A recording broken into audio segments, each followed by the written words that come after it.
Israel पर Iran के हमले के बाद कयास लगाए गए कि कहीं ये तीसरे विश्व युद्ध का आगाज तो नहीं। मिडिल ईस्ट में एक तरफ इजराइल और एक तरफ बाकी मुस्लिम देशों के जंग में उतरने की आशंका जताई गई।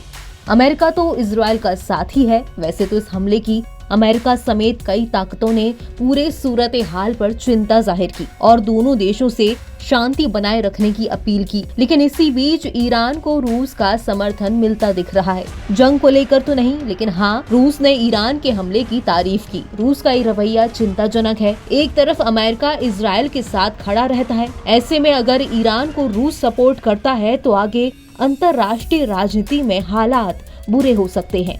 लेकिन तारीफ करने के बावजूद रूसी राष्ट्रपति व्लादिमीर पुतिन ने मंगलवार को ईरान के राष्ट्रपति से फोन पर बातचीत की और संयम बरतने की अपील की।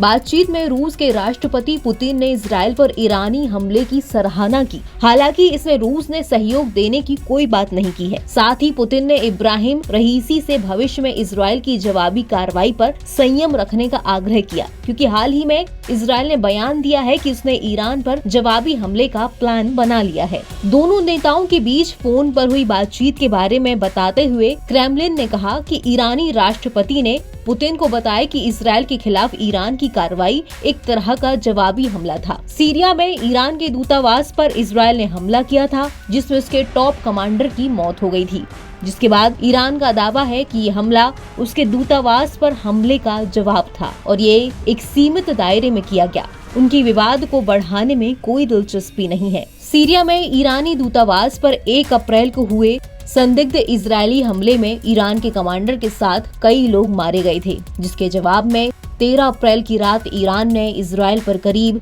300 ड्रोन और मिसाइलों से हमला किया, जिसमें इजराइल को कोई बड़ा नुकसान तो नहीं हुआ, लेकिन इसने क्षेत्र में फुल फ्लैश जंग की संभावनाएं बढ़ा दी, क्योंकि इजरायली राष्ट्रपति बेंजामिन नेतन्याहू ने साफ किया है कि वो हमले का जवाब जरूर देंगे।